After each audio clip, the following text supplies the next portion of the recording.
We begin in 1896. In Paris, physicist Henri Becquerel accidentally discovers during an experiment that uranium leaves a trace or darkens a photographic plate without any other light source. He concludes that uranium naturally emits a ray he calls uranique in French. In the following years, physicists Pierre and Marie Curie discover other elements that also naturally emit radiation. They call the phenomenon radioactivity. Later, Ernest Rutherford, a British physicist born in New Zealand, suggests that radioactivity is radiation that accompanies the disintegration of atoms, which were previously considered to be indestructible.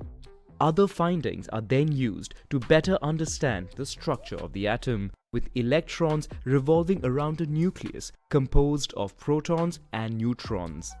In 1938, two German chemists, Hahn and Strassmann, discover nuclear fission. Bombarding an atom of uranium with a neutron, it is divided into two, releasing energy. The following year in Paris, Frédéric Joliot-Curie discovers that during the nuclear fission of uranium, three neutrons are ejected, which in turn could cause further fission of atoms. He discovers the ability to initiate a chain reaction and thus produce a large amount of energy. In Europe, World War II breaks out. While Germany continues to conduct research on uranium, Albert Einstein is convinced by Hungarian physicists to sign a letter addressed to Roosevelt, the President of the United States, informing him of recent nuclear discoveries and the possibility of creating a very powerful bomb using uranium.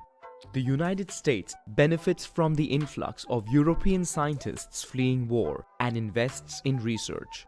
At the University of California, Glenn Seaborg discovers that irradiated uranium produces a tiny amount of plutonium, a new metal that is radioactive and fissile. That is, it can trigger a chain reaction. In Chicago, Enrico Fermi creates the first atomic pile and for the first time manages to control the first chain reaction of the fission of uranium atoms. Research is accelerated and substantial resources are invested. The United States secretly launches the Manhattan Project in collaboration with Canada and the United Kingdom. Top scientists gather in about 30 secret locations with the best laboratories at the time made available to them. Their goal is to create the atomic bomb. The goal is to create a bomb from uranium and another from plutonium. In nature, uranium is composed of more than 99% of uranium-238, that is, a nucleus of 92 protons and 146 neutrons, and 0.7% of uranium-235 with 3 neutrons less. Only the latter is fissile and therefore useful in the project. The challenge is isolating and concentrating it to obtain so-called enriched uranium. The United States manages to produce 64 tons of highly enriched uranium to be used in the manufacture of the first bomb. By propelling a highly enriched uranium block onto another, the material becomes supercritical. Fission begins, and in a split second, a chain reaction ensues, releasing tremendous amounts of energy. For a plutonium bomb, a maximum of uranium piles are created in order to collect the plutonium produced. A few pounds are concentrated in the center of the bomb. By simultaneously causing explosions all around, the material is compressed, becomes supercritical, and explodes. On 16 July 1945, the first successful nuclear test takes place in the desert of New Mexico. By this point, Germany had already surrendered. Only the Empire of Japan is still at war against the United States. After Japan refuses to surrender unconditionally, the United States drops 2 atomic bombs on the country, a uranium bomb on Hiroshima and a plutonium one on Nagasaki. The 2 bombs cause about 200,000 civilian casualties. Days later, Japan surrenders. With the United States demonstrating its power to the world, the USSR accelerates its own nuclear program to try and catch up. the USSR conducts its first nuclear test. During the Cold War, both powers engage in a frantic arms race. Large sums are spent to gain technological superiority and possess the world's largest nuclear arsenal with the ostensible aim of deterring the enemy from attacking. While the United Kingdom tests its first atomic bomb, the United States tests its first thermonuclear bomb, also known as the hydrogen or H-bomb. This is a fusion bomb, that is, it reproduces the reaction occurring in stars by fusing two light atoms, deuterium and tritium, under high pressure and a temperature of several million degrees Celsius. To achieve these conditions, it is decided to use the atomic bomb as a trigger. The explosion of the plutonium bomb creates the right conditions to trigger the fusion of atoms. The explosion that follows is far more powerful than nuclear fission. The Soviets in turn develop the H-bomb. In parallel, research is made to develop nuclear power. The first nuclear power plants appear. The majority of future reactors would be with pressurized water. In the core of the reactor is a vessel in which low-enriched uranium is placed and used as fuel. Chain reactions are controlled to last about 3 years. The heat emitted increases the temperature of pressurized water in the primary circuit. This circuit is brought into contact with the secondary circuit in which water heats to transform into steam. This is used to rotate the turbine, which is linked to a generator that produces electricity. A cooling circuit pumps water from a river or sea to cool the vapor in the secondary circuit. Sometimes cooling towers are built to cool the water in the last circuit. To encourage research in nuclear power, the International Atomic Energy Agency, or the IAEA, is created under the aegis of the United Nations. The organization is responsible for ensuring the safe and peaceful use of nuclear energy. In addition, nuclear would also be used in medicine, notably in medical imaging and the treatment of certain cancers. While France tests its first atomic bomb, the arms race between the USSR and the United States takes a turn for the worse. The two powers have already developed intercontinental missiles and nuclear submarines. The USSR conducts the most powerful test of the Tsar bomber with a capacity of 50 to 57 megatons of TNT. The following year, the US tests a hydrogen bomb at an altitude of 400 kilometers. The explosion creates an artificial aurora visible even from New Zealand, while the emitted radiation damages at least 8 satellites. The same year, while the United States threatens Soviet territories with nuclear missiles installed in Turkey and Italy, the USSR places in Cuba nuclear missiles pointed at the United States. Just as tensions build to a climax, negotiations take place between the two powers, after which both parties withdraw their missiles and the situation calms down. China tests its first atomic bomb. The United States and Soviet Union takes a dim view of the arrival of new competitors. Via the UN, they propose a treaty on the non-proliferation of nuclear weapons. This differentiates the 5 so-called nuclear powers from the rest of the world. Existing nuclear powers cannot share knowledge or supply weapons, while remaining countries cannot attempt to obtain the atomic bomb.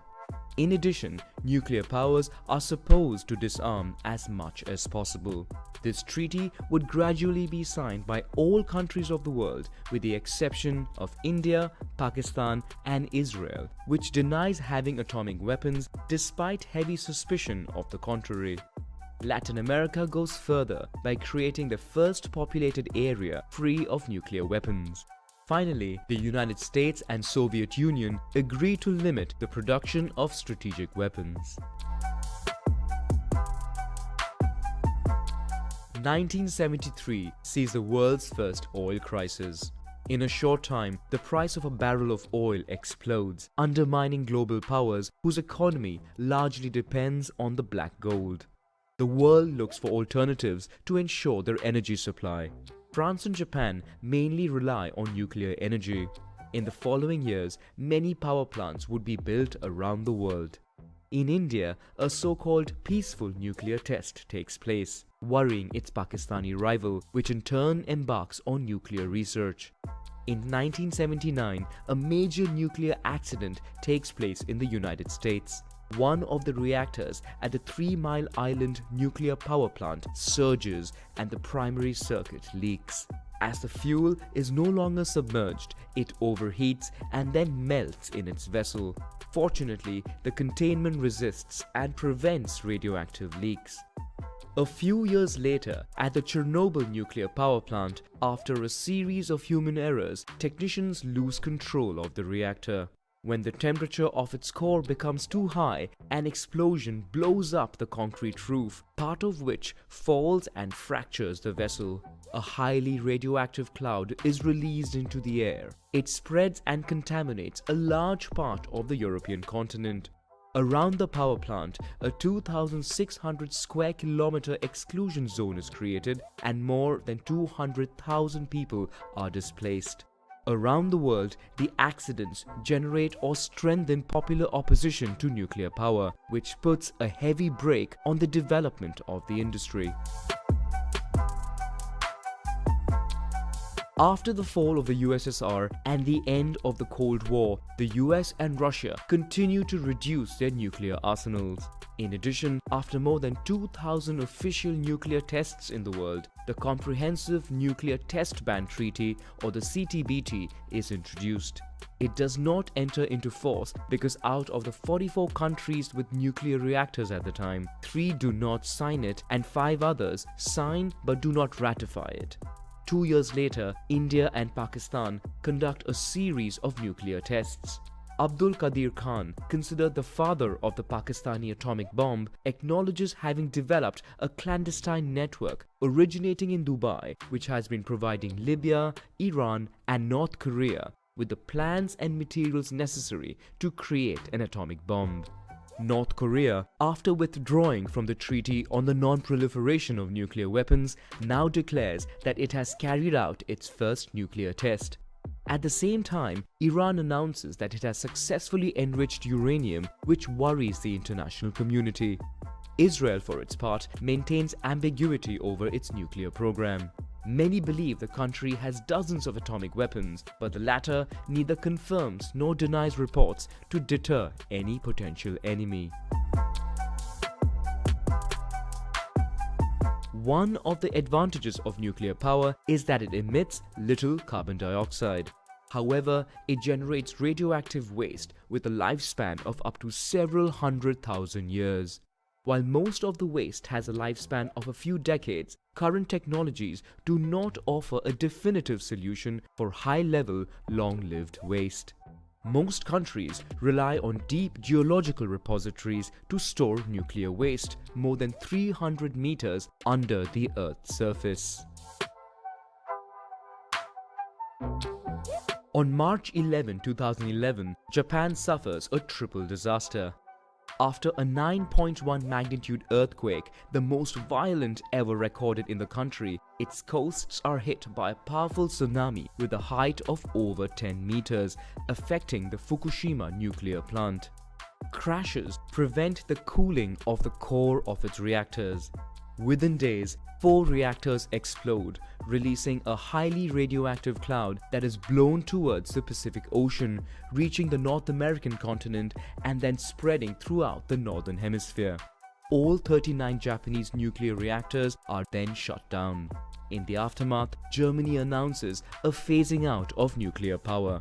Elsewhere, most nuclear countries review the safety of their plants. While 9 countries still have 16,000 nuclear bombs, at the UN, a treaty on the prohibition of nuclear weapons, which aims at the complete elimination of nuclear weapons, is voted by 122 countries. Only the Netherlands votes against, while Singapore abstains. But the vote is marked above all by the absence of many countries, including the nuclear powers and member countries of NATO. If the treaty is ratified by 50 countries, it will come into force. Today, 34 countries have already ratified it. In terms of nuclear power, 417 operating reactors produce just over 10% of the world's electricity. 46 reactors are under construction, including 10 in China, whose energy needs are increasing. Elsewhere in the world, the nuclear fleet is aging. 2/3 of global reactors are older than 30 years, out of their originally planned lifespan of 40 years. Their future dismantling promises to be costly. New generations of nuclear power plants struggle to meet the world's rising energy needs, while its construction suffers significant delays and additional costs. Meanwhile, 35 countries are collaborating around the International Thermonuclear Experimental Reactor, which is being carried out in France. The aim is to study the possibility of building nuclear fusion power plants over the long term. Its budget has already jumped from 5 to 19 billion euros. But if the project is successful, it could offer a new type of power plant that would produce a large amount of electricity with little raw material and very little radioactive waste.